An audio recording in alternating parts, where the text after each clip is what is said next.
నువ్వే దిక్కని నమ్మడమా నీ ఆలయమును నిర్మించడమా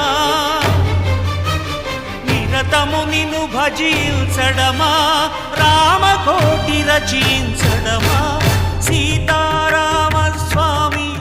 నే చేసిన నేరమదేవి